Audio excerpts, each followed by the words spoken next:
Cast out by my family for favoring my golden child sister, my aunt helped me. Now they seek my help. Am I wrong for refusing? My life was completely upended 10 years ago when my family, particularly my sister Coral, chose to exclude me from the house. Why? I was VYEU'd as a traitor by them, since I managed to pay for my college education without their assistance. I had nowhere to go when I was 18 and ready to start college. All of this was made possible by Coral, the golden child, who consistently made me seem unimportant. In contrast, Coral was my favorite from a young age, yet she is 4 years older than I. She was the object of my parents' obsession. They would practically hold a celebration if she received an A. You understand what I mean when I say, "Oh, cool, what's for dinner?" when I receive an A. My parents treated Coral like a prodigy. By the time she left for a prestigious business school, they covered everything, including her expensive clothes, condo, and tuition. I kept my head down in the meanwhile, knowing that I would have to work things out on my own. Upon being admitted to a prominent UK college to study history, I had the hope that I may receive some assistance. However, no. I was told directly by my parents that they were unable to pay for my education.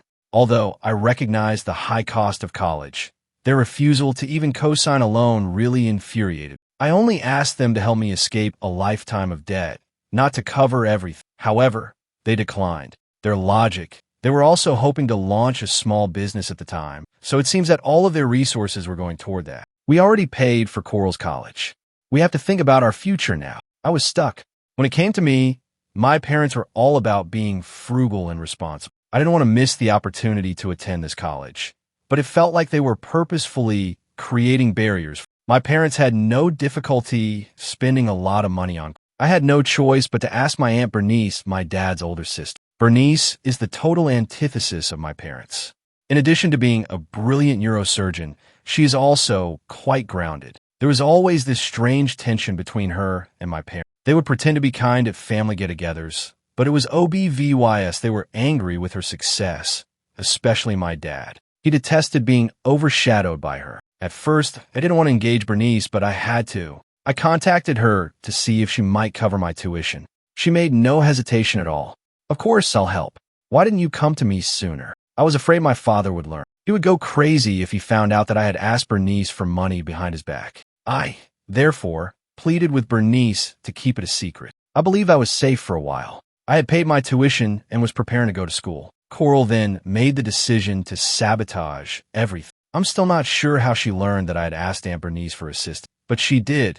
And because she was Coral, she had to make it into a tremendous dramatic ordeal rather than simply letting it go. I felt something wasn't right the moment I got home from a night out with some pals. Everything I owned was put in boxes. My books, my clothes, even my bed linen. Coral was standing there with this smug, self-satisfied expression on her face as my parents were seated in the Lee-Vying room. I had the impression that I had entered a perverse intervention. My father wasted no time. Explain this. I had no idea what he was talking about, so I looked at the stack of papers he threw at me. I became aware that Coral had completely lost her mind at that point. She had created fictitious emails between Aunt Bernice and me, GIVYing the impression that I was betraying the family by disclosing information about their business plans in return for Bernice covering my tuition. My eyes were unbelievable. In order to make it appear as though I had betrayed my family, Coral had combed through my laptop, discovered actual emails between Bernice and me, and altered them using Photoshop or another program. I was taken aback. My parents refused to listen to me when I tried to explain that it was all a lie. No matter what I replied, they continued to say, "We trusted you, and you stabbed us in the back." They obviously believed Coral. She was always believed by them. It seemed as though I had vanished from the world. They instructed me to immediately collect my belongings and depart. I told a total lie, which led to my official expulsion from the house. I pleaded with them to think again. Aunt Bernice had already promised to cover my tuition, so I didn't want to put her through any more trouble. My parents, however, were unconcerned. They claimed they didn't want to interact with me and labeled me a traitor. That was it. I only had a few boxes of my belongings and the clothing on my back when Aunt Bernice took me in. To be honest, I'm not sure how I would have managed without her. She immediately took me in and showed me the kind of family I hadn't experienced in years. Bernice was the only person who truly cared about me, while my parents were preoccupied with their future business and worshiping Coral. I will always be thankful for that. But even today, I can't get rid of the memories of that night. Coral standing there with that arrogant expression on her face, knowing she had won, my parents staring at me like I was a criminal, and all of my belongings packed away. When I walked into my house, I was standing on Aunt Bernice's doorstep, my life in boxes, ha-vying been evy from my own home. I was still trying to figure out what the hell had occurred. It was like a nightmare in a single night. How does one go from feeling like a member of a family to experiencing homelessness?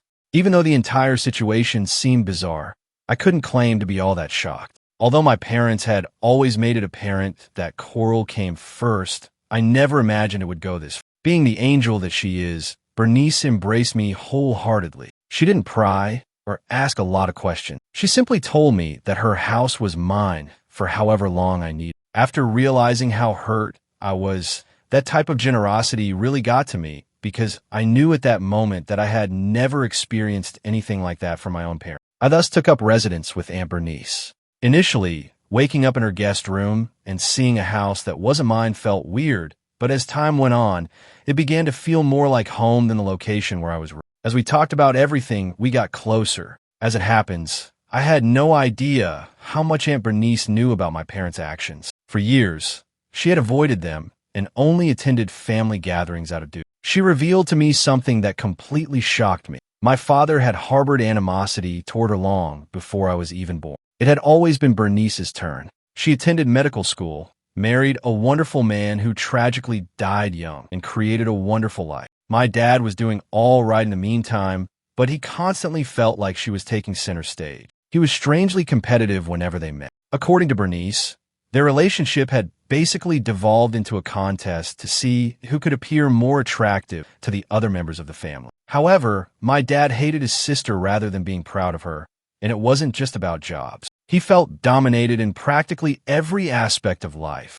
including money and society. Bernice suspected that my parents' treatment of me had been influenced by their jealousy. Bernice knew all of this years ago, but she chose to remain silent so as not to aggravate me. She told me everything now that I lived with her. She seemed to be filling in all the blanks in my life that had never made sense, like why my parents always went out of their way for Coral, and why they never seemed to care what I did. It all came down to a strange family dynamic that I was completely unaware of. Although it was wonderful VYing with Bernice, I was unable to fully unwind. I kept expecting my parents to call, for Coral to suddenly appear, or for them to say they were sorry. Naturally, though, that never took place. Weeks passed, and nothing happened. Not a single phone call, no text. I was initially incensed. How could they just ignore me as if I didn't exist? But eventually, the rage subsided, and I became numb. My brain seemed to be turning off all of my feelings so that I could continue to function. But Bernice was fantastic. Unless I wanted to, she never forced me to discuss what had happened. She gave me time to think things through. She even made sure I had all I needed before I departed for the UK by helping me organize everything for school. I honestly don't know how I would have survived that period of time if it weren't for her. However, despite her backing, my parents' silence was terrible. You would think they would at least check in on your child after EVYing them. However, no. A part of me still had expectations, even though I suppose I shouldn't have. Coral texted me about a month after the entire incident. It was just as annoying as she was, which is why I can still clearly recall it. The only thing it said was, "Hope you're doing okay. By the way, don't leave your laptop lying around." That was it. She reminded me that she was the reason I was expelled, but she made no attempt to apologize or acknowledge what she had. As I gazed at the tele-VY shown, my blood began to boil. Simply put, she was making fun of me. I didn't answer. What was the purpose? There was nothing that made Coral feel bad. She thought that she had won some strange family game. I considered responding with a sarcastic text, but I realized it wouldn't change anything. She would simply relish the attention. After blocking her number, I made an effort to move on. It wasn't simple. A part of me was still hoping for a message from my parents. Every time I checked my phone, it could have been a passive-aggressive email from my dad, acting as though nothing had occurred, or it could have been a message from my mom apologizing for everything. However, there was radio silence. Bernice and I developed a strong routine in the months that followed. She evolved into more than simply my aunt. She became my companion, confidant, and essentially my sole remaining relative. I began to see how dysfunctional my parents truly were. They had devoted so much of their time to making Coral into the ideal daughter that they had neglected everything else.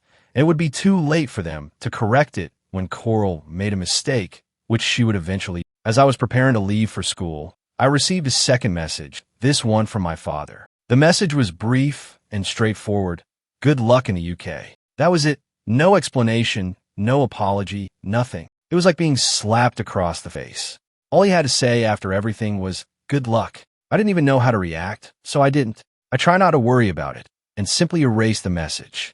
Bernice took me to the airport the day I departed for the UK. She gave me a firm hug and expressed her pride in me, saying she knew I would succeed. Those words, spoken to me by a member of my family for the first time in my life, struck me more strongly than I had anticipated. I felt as though I was Leah VYing behind more than just my house when I boarded that plane. I was Leah VYing behind the aspect of myself that had always aimed for my parents' favor. I made the decision that I no longer needed. After that, I had myself. I had Bernice, and I had my future. I wasn't going to waste any more energy chasing after people who OBVY usly didn't care about me. But if they wanted to get in touch, that's okay.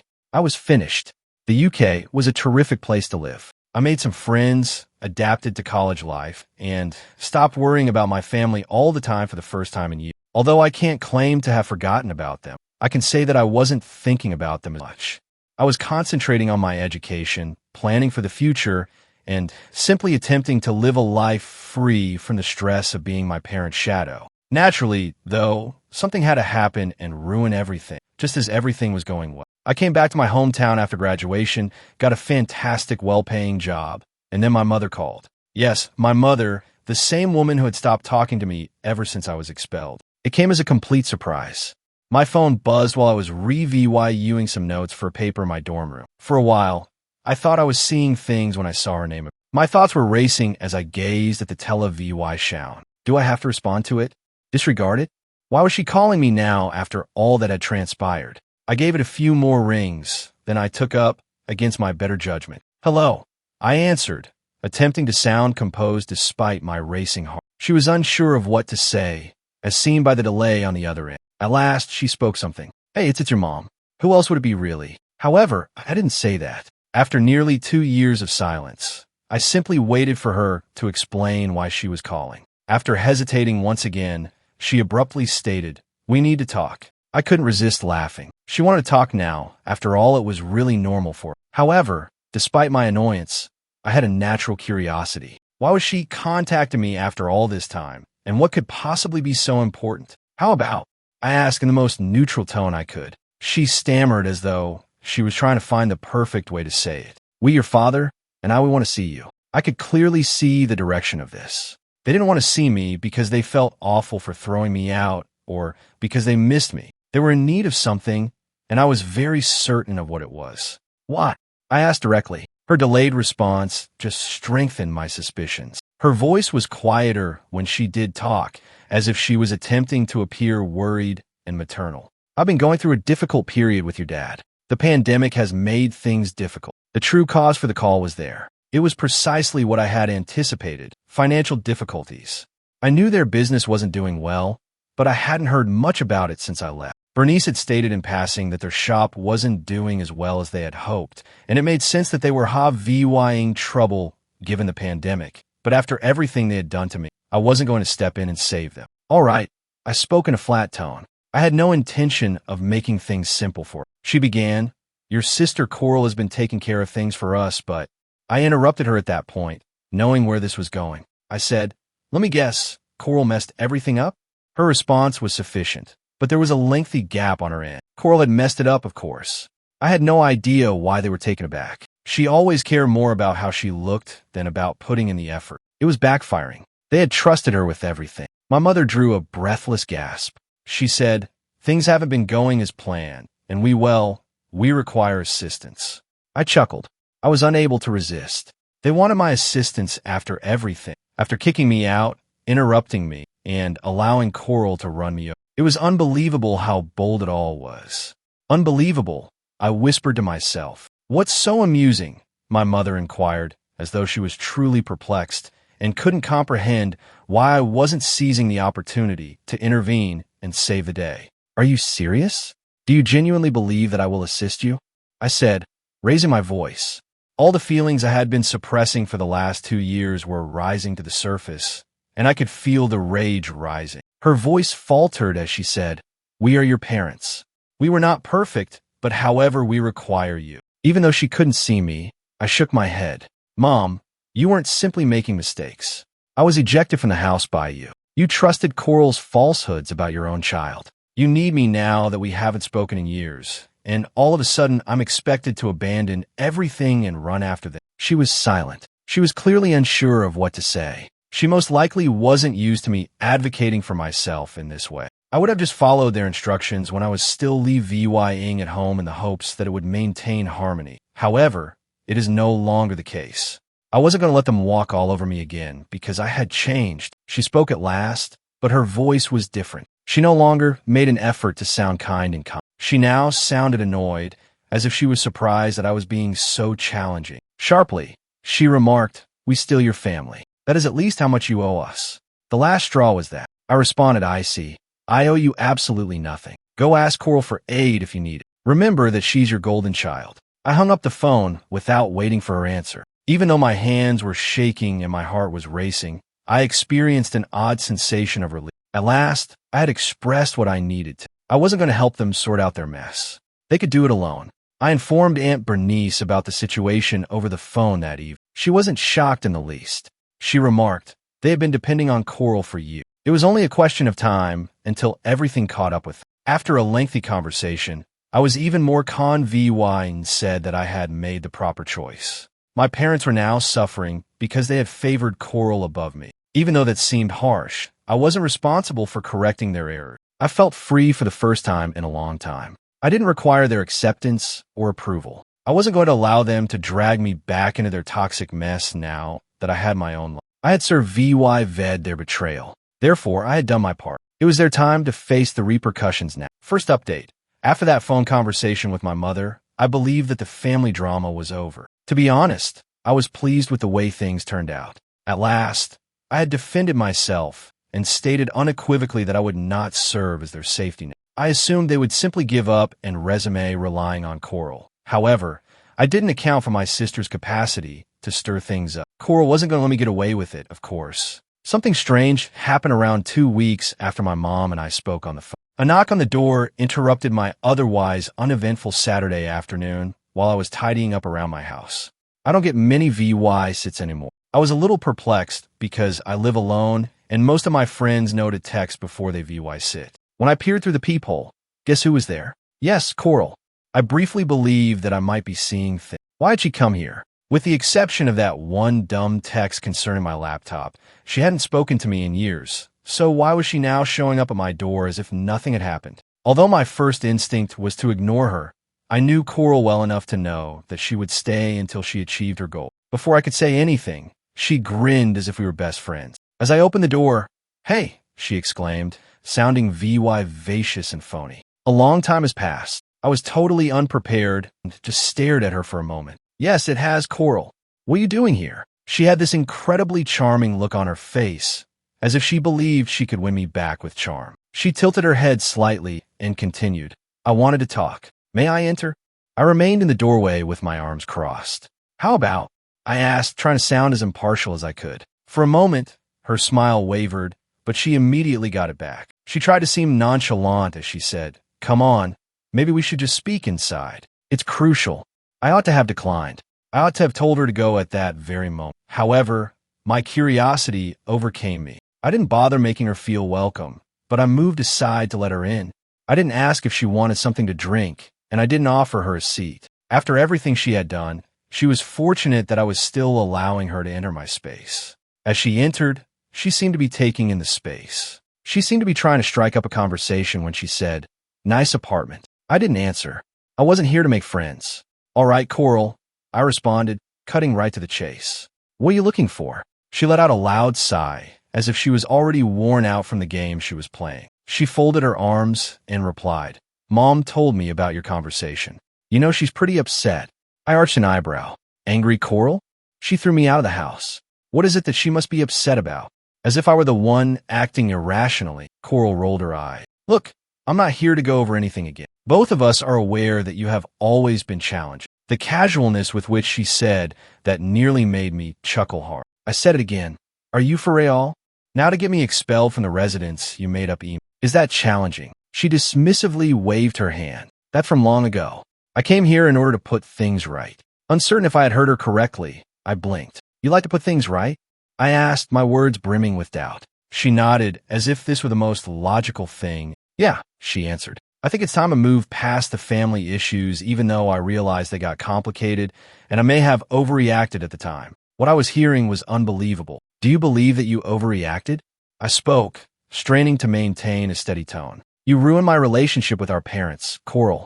You misled them and said lies about me. And now you're just standing here acting as if it doesn't even matter. I noticed that she was growing irritated as her smile dimmed a bit. Remember, I didn't come here to dispute. I came to ask for your assistance. Finally, I realized why she was actually in my apartment. Coral wasn't here to apologize or make amends, of course. I had to give her something. My jaw tightened as I gazed at her, anticipating her next move. Finally, letting go of the artificial sweetness, she stated, I've been trying to keep the business going. However, it has been somewhat difficult. We were severely affected by the pandemic, and even though I'm doing everything I can, it's not enough. We are in danger of losing everything, even though Mom and Dad don't want to acknowledge it. With no pity in my heart, I cross my arms. I'm going to assume that you want me to help you out, Coral. Coral made an uncomfortable move with defensiveness. She stated, I'm not asking for a handout. I simply believe that we might be able to work something out together. I take it you're doing well for yourself. I assumed you would like to assist the family. She was unbelievable to me. She was attempting to use remorse to persuade me to save the family business, which she had destroyed. You figured incorrectly, I replied bluntly. Coral blinked, OBVY, usly unprepared for that reaction. What do you mean? Wait, I said firmly. I'm not helping you. Not after all of what you have done. Coral, you destroyed my life. Now that you're in difficulty, you expect me to forget that I turned my own parents against me and come to your aid? She looked at me in disbelief. Coral was at a loss for words for the first time in her life. But we're family, she murmured haltingly, her confidence fading a bit. I gave a headshake. We stopped being family the day you made it your mission to destroy me. Coral's expression turned pale. I could tell she was in trouble processing the fact that she wasn't used to hearing no. She stood up after a long, awkward quiet. Fine, she answered icily. If that's how you want it. Saying that's how it's going to be? I refused to listen. You made your choices, Coral. Now you have to deal with the consequences. She slammed the door behind her and ran out of the apartment without saying another word. I let the strain out of me for a minute as I stood there. I felt guilty as if I had been too severe. However, that remorse quickly vanished as I realized everything she had done to me. I felt like I was in charge of my life for the first time in years. Coral's shadow no longer surrounded me. I wasn't the scapegoat or the second best option. At last, I was free of it all. Second update. After Coral stormed out of my apartment, I assumed that everything would die down and that she would finally realize that I was done with her and the whole family. Naturally, though, I didn't realize how obstinate she might be. The subsequent wave didn't even arrive a week. Coral wasn't the one who knocked on my door this time. Both of my parents were involved. Funny how these things usually seem to happen on my days off, and it was a Saturday once more. The knock came as I was browsing through my phone while seated on the couch, and it wasn't soft. The knock was one of those loud, persistent ones that indicates the person on the other end isn't going anywhere anytime soon. I stood up immediately, suspecting who it might be. My mother and father were standing together like a united front when I opened the door. My dad appeared uneasy, as if he didn't want to be there. However, my mother, she was determined to clean up whatever mess had been caused, even if it took using force to get through it, according to the expression in her eye. I leaned against the doorframe. Inside. What do you want? I suppose my mother was trying to maintain a nice demeanor when she smiled at me. Can we come in and talk? We need to sort some things out. I wanted to slam the door in their faces, but I reasoned that they would simply keep coming if I didn't let them in immediately. So I sighed loudly and moved aside to let them in. As they entered, they looked about as if they were expecting something more than a simple apartment. My mom immediately headed for the couch, sitting down and stroking the seat next to her as if I were a small child she was attempting to comfort, while my dad remained silent. I crossed my arms and replied bluntly, I'll stand. All right, she responded, her smile taut. Look, we know things have been difficult between us. I said again, raising an eyebrow. Difficult? That's what you're calling it. When my dad did speak, it was in a rough, low voice. We didn't come here to argue. Without even trying to disguise my annoyance, I questioned, then what did you come here for? Because I'm pretty sure we've already been over everything. Coral tried, you tried, and I made myself clear. I'm not helping. My mother's smile faltered a bit. She most likely wasn't used to me responding in this. She leaned forward a little and continued. That's not why we're here. We're here because we want to apologize. It nearly made me chuckle. Apologize for what exactly? Kicking me out, belie VYing Coral's lies, or was it that you didn't even bother checking in on me for 2 years? My dad shifted uneasily as if he would rather be somewhere else than here, and my mom's face hardened. They OBVY usly didn't anticipate me, show VYing it back in their faces. My mother added, we know we made mistakes, in a softer tone, but we're family, and family has to stick together. I could sense that I was getting impatient. It was just the same thing again. They would whip out the family card, as if it were meant to wipe out all the bad things that had transpired. This time, though, I wasn't going to fall for it. I stated rather plainly, you guys are only here because you need something from me. If things hadn't gone south with the business, I wouldn't even be hearing from you. Let's not pretend this is about family. There was silence for a while. When my dad did finally speak, it was in a rougher but more honest voice than I had heard him in years. You're right. I was surprised by that. I stared at him and blinked. What? You're right, he said again, letting out a deep sigh. We screwed up. We believed Coral.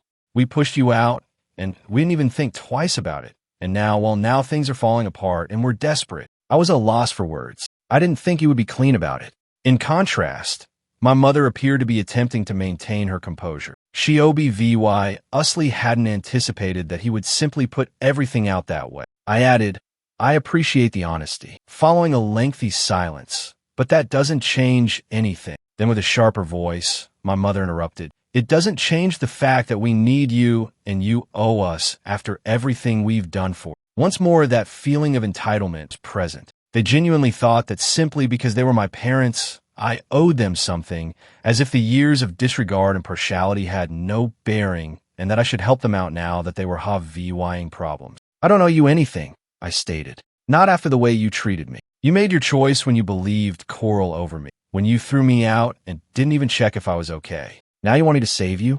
That's not how this works. My father remained silent. He just sat there looking shamefully at the floor. However, my mother, she had not finished. She raised her voice and shouted, we your parents. We raised you. We took care of you. And now you're just going to abandon us. I nearly felt terrible for her now, so I shook my head. You didn't take care of me. Aunt Bernice did.